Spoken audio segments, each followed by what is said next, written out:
3月28号，俄罗斯外长谢尔盖·拉夫罗夫在接受消息报采访时宣布，在5月20号之后就不再讨论乌克兰总统泽连斯基的合法性了。同一天，泽连斯基在接受哥伦比亚公司采访时声称，俄罗斯将在2个月内发起下一轮的大规模攻势。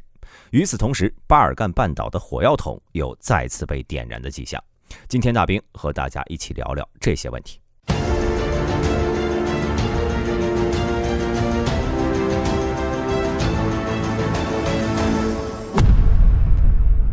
关于拉夫罗夫所说的要在5月20号结束泽连斯基总统的合法性，大兵认为呢，这可能是有2种解释。第一种就是泽连斯基任期到了，自动离职。乌克兰总统采用的是有限任期制，任期为5年。乌克兰现任总统泽连斯基在2019年5月20号宣誓就职，也就是说，今年的5月20号就是泽连斯基第1轮总统任期的结束。按照乌克兰宪法，需要在3月最后1周开启总统大选。然而，由于俄乌战争，乌克兰现在已经进入战争状态，按照宪法规定，在战时无需进行大选。乌克兰总统泽连斯基在去年11月也曾表示，不会在今年举行总统选举，所以俄罗斯所说的让泽连斯基的合法地位消失，只能使用非法的手段，比如通过战争。就在俄外长接受采访的同一天，泽连斯基在乌克兰东部一个被炸毁的建筑物内接受了一场访谈。他告诉记者，乌克兰部队已经扛住了俄罗斯在冬季发起的进攻，并且已经稳定了局势。目前乌军的情况要比2-3个月前好，当时他们是缺乏各种弹药和武器，但最终他们依旧挫败了俄罗斯的大规模攻势。但是泽连斯基随后又承认，俄罗斯军队和他们的炮弹似乎无穷无尽，他们正在摧毁乌克兰。这位战时总统最后直言，乌克兰需要帮助，他们需要炮弹和很多东西。虽然乌军已经竭尽全力将侵略者们拒之门外，但他们还没有做好抵御俄罗斯下一次大规模攻势的准备。目前乌军在炮火射程上已经陷入了劣势。以下是泽连斯基的原话：在巴赫穆特、阿夫迪夫卡、利西昌斯克和索莱达尔等地，我们与对手的作战真的非常困难。对手的炮弹可以发射20多公里，而我们的炮弹无法达到这个射程。现在的乌克兰只能选择在后方城市提前构筑坚固的战壕，以准备即将到来的炮火。泽连斯基当日呢还参观了苏梅市附近的战壕，这里距离俄乌边境仅有15公里，也是俄军未来的战略目标之一。战壕两侧的土都已经被压实，并且用铁丝网和木头加以固定，避免土因为炮火造成的震动而坍塌。战壕呢并不是一条直线，而是一段弯弯曲曲像羊肠小道一样的曲线，每隔数米就有一个大角度的转弯，这是为了防止恰好有炮弹落在战壕里，爆炸冲击波沿着战壕传播，这些转弯呢就能消耗大部分冲击波的能量。同时在这条战线上，乌军已经建好了大量的防空洞、火力点以及观察哨。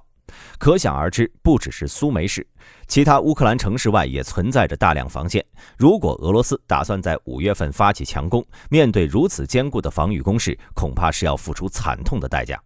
之所以泽连斯基要视察苏梅市，是因为他们受到了可靠的消息，俄军正在邻近的布良斯克州集结部队。然而北约的情报机构并没有观察到与之匹配的情报。目前俄罗斯军队的主力现在已经被乌军牵扯在现有的几条战线中，不太可能在短时间内突然在另外的一个方向开辟新的战线。但是俄罗斯在经历过大规模扩军后，其兵力完全允许在长达3000公里的战线上开辟出一条新的战场，这将迫使乌克兰分散本就极度匮乏的兵力。如果乌克兰的情报属实，那么俄军很有可能在5月份从哈尔科夫州西方苏梅市方向开辟出一条新的战场，以图分割哈尔科夫州的乌克兰部队。届时哈尔科夫州的中心哈尔科夫市可能会陷入两面包夹之势。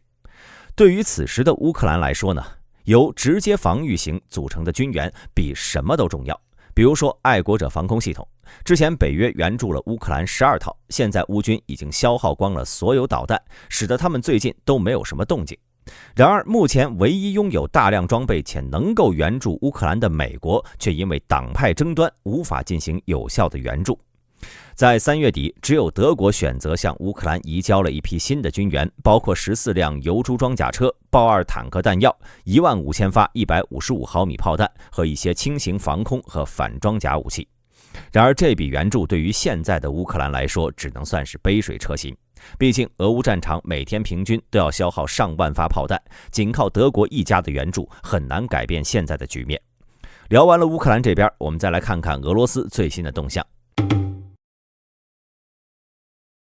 开局呢，我们先来看看俄罗斯的抽象操作。3月29号，一架俄罗斯空天军的苏27在克里米亚上空坠毁。有视频显示，这架苏27机身上出现了明显的火光，整个尾部和机翼都被包裹在火焰之中。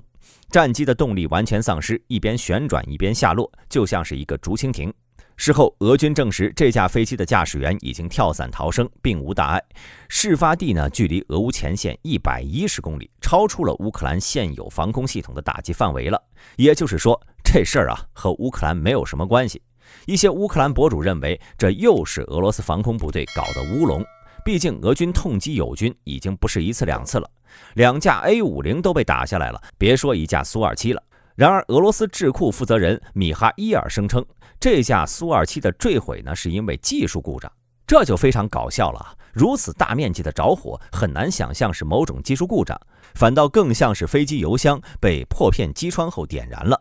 纵观苏27的诞生史，从没有出现过这种飞着飞着就火冒三丈的技术故障。如果这次事故被解释为技术故障的话，那就证明俄罗斯空天军的战机存在着某种隐性的致命故障。在未来的俄乌战争中，也许会有更多的俄战机在天空中越飞越暖和。这是大兵啊，还是认为该战机啊是被俄罗斯空天军自己摧毁的？恰好普京就在2天前，也就是27号参观了俄罗斯第344陆航飞行员培训中心，结果就出现了技术性故障。不知道这些未来的战机驾驶员会不会为自己捏一把汗？既然说到了普京参观，咱们就来聊聊这件事儿。普京在参观结束后的讲话中声称，俄罗斯对北约国家没有侵略意图，包括乌克兰。如果不是乌克兰在2014年的政变后对顿巴斯地区采取的敌对措施，俄罗斯不会对乌克兰做任何事情。同时，在这次讲话中，普京还驳斥了有关俄罗斯即将入侵波兰等东欧国家的传闻，称这些说法完全是无稽之谈。俄罗斯军队正在帮助生活在俄罗斯历史领土上的人们。关于历史领土的问题啊，有兴趣的朋友可以去看看大兵这期视频。恰巧的是，在2022年2月份之前，俄罗斯也曾发表过自己不会入侵乌克兰，入侵乌克兰是谣言等言论。只能说啊，此时此刻恰如彼时彼刻，大兵一贯保持中立立场，所以对于克里姆林宫对俄乌战争的说法，大兵呢也是完全相信的。就在普京发表演讲的同时，巴赫穆特方向俄军依然在持续推进。一名乌军无人机指挥官说，每个在巴赫穆特的乌军士兵都要面对7个或者8个俄军，这使得局势非常困难。但即便这样，俄军在所有战线也没有明显的进展，依旧在和乌军以100米为单位进行阵地拉扯。还是那句话，乌军现在确实处于劣势，如果北约不想办法加强对乌军援，那么局势可能会在未来出现变化。3月26号，塞尔维亚总统亚历山大·武契奇在社交媒体上发布了一条奇怪的声明，具体如下：塞尔维亚将面临艰难的日子。此时此刻，很难说我们在过去48小时内收到了什么样的消息，但他们将直接威胁到我们至关重要的国家利益，包括塞尔维亚和我们的民族。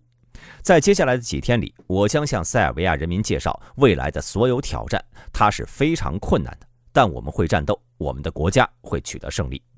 大家是不是有点摸不着头脑？武契奇的这段话呀，光说塞尔维亚受到了威胁，却没说威胁从哪儿来。别急，大兵给各位翻译一下。首先，我们要先了解一下一段历史。科索沃是塞尔维亚西南部的一块土地，在第一次巴尔干战争后，科索沃就成为了塞尔维亚的一部分。但当地生活的阿尔巴尼亚族人和塞尔维亚的主民族塞尔维亚人并不是很对付，并由此爆发了数次战争，其中比较著名的就是波黑战争。而此时的科索沃被视为塞尔维亚境内的一个自治国。